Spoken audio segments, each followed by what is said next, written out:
प्यारे, जब आप इस घर को छोड़ के चले जाओगे ना, ये जो घर है तब कौन ताकेगा। आप में से अधिकतर लोग जो बुजुर्ग लोग विराजमान हैं, लोगों ने कबड्डी का खेल खेला हुआ है। अब तो प्रायः हम सबके यहाँ कबड्डी का खेल नहीं होता। पहले हमारे यहाँ कबड्डी का खेल भी जो होता था ना, वो खेल भी हमारे शरीर को बहुत लाभ पहुंचाने वाला होता है। लेकिन आज तो क्रिकेट का ज़माना हो गया है, और कभी भी अगर पाकिस्तान और भारत का मैच हो गया ना, तो आदमी आंखें टकटका के बैठता है। और कहीं भारत हार गया तो भारत वाले टीवियाँ फोड़ देते हैं।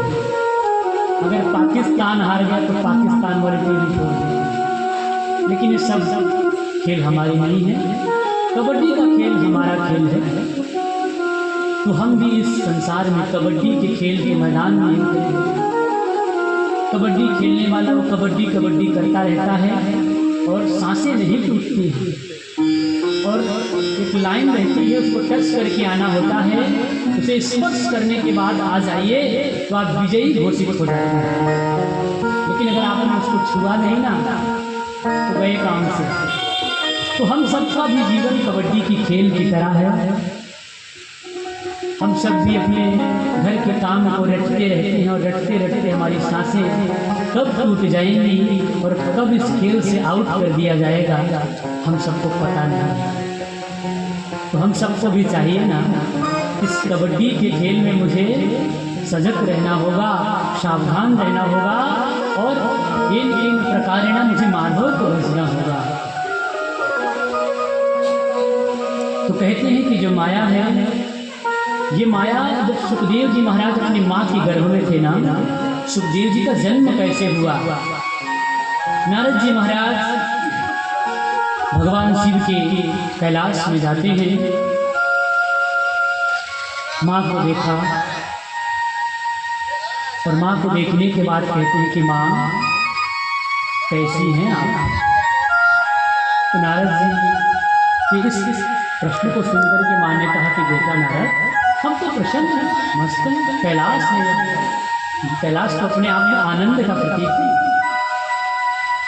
तब नारद जी कहते हैं कि आपको पता है कि बाबा आपको बड़ा प्यार करते हैं, आपको ऐसा लगता है किसी की पत्नी से कह दिया जाए कि भैया आपके पति किसी और को चाहते हैं ना, तो फिर देखिए शाम को रोटी नहीं मिलेगी।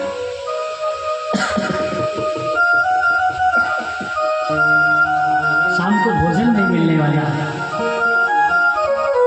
तो नारद जी कहते हैं कि आपको बाबा बहुत प्यार करते हैं, तो जरा पूछ के देखिएगा कि जो मुंडों की माला पहने हैं ना, ये काहे की माला है। तब वो कहते हैं कि इसमें कौन सी बड़ी बात है, वो कोई बात हमसे नहीं छिपाते। इस दुनिया की ऐसी कोई बात नहीं है कि जो हमसे छिपा ले। तो दुनिया की कोई बात हमसे छिपाते नहीं, सारी बातें बता देते हैं। यहाँ तक कि लोग कहते हैं कि अपना गुरु मंत्र जो है ना, वो किसी को नहीं बताना चाहिए।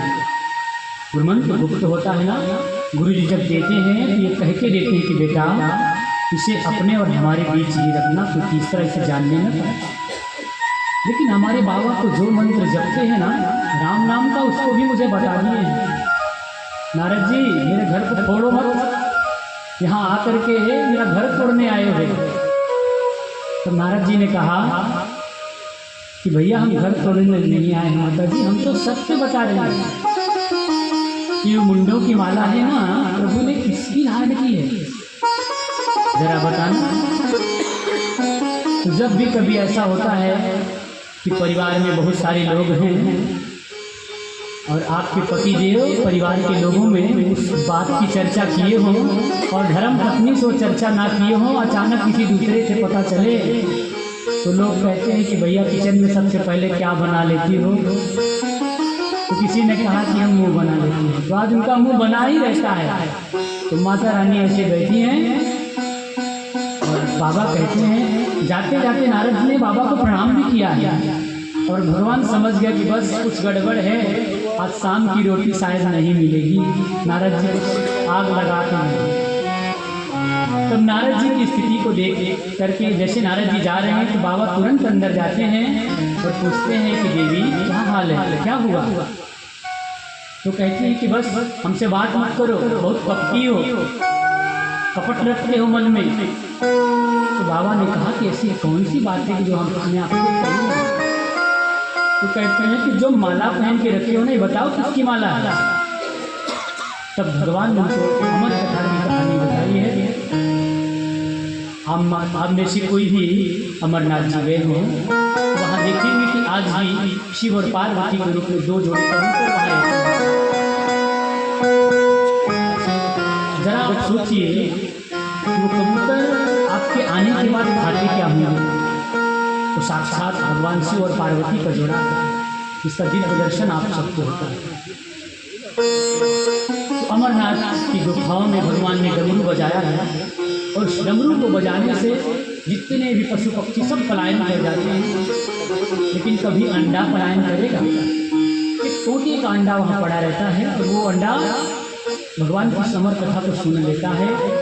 और इस कथा का इतना चमत्कार कि वो अंडा कई दिनों में फूटने वाला था, लेकिन इस अमर कथा को सुनने के बाद, इस भागवत की कथा को सुनने के बाद वो अंडा फूट जाता है और पार्वती मैया सो जाती हैं, और कभी कभी हमारे परीक्षित भी सो जाते हैं। श्री शंकर जी जो विराजमान हैं इस कथा में सो जाते हैं। तो कथा इतनी पावन है कि इस कथा में दो काम बहुत अच्छा होता है।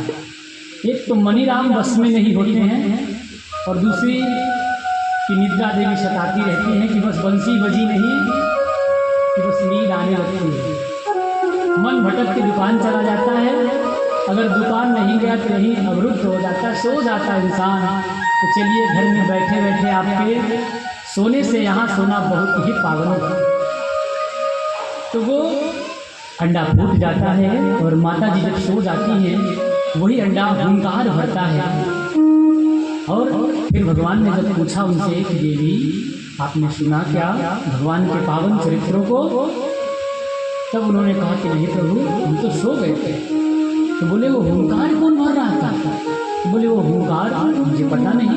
तब भगवान ने अपना त्रिशूल छोड़ दिया है, और त्रिशूल बड़ी तेज गति से जा रहा है, और वो तोता जो है सुखदेव जी महाराज जो हैं वो जाकर के व्यास जी की पत्नी के रूप में समा जाते हैं, उनके गर्भ में अवरुद्ध हो जाते हैं। और इधर भगवान शिव इनके पास जाते हैं, कहते हैं कि भैया किसको खोज रहे हैं प्रभु? उन्होंने कहा कि हमारी अमर कथा चुराने वाला एक तोते का बच्चा है, उसने मेरी अमर कथा को चुरा लिया, उससे मैं खोज रहा हूँ।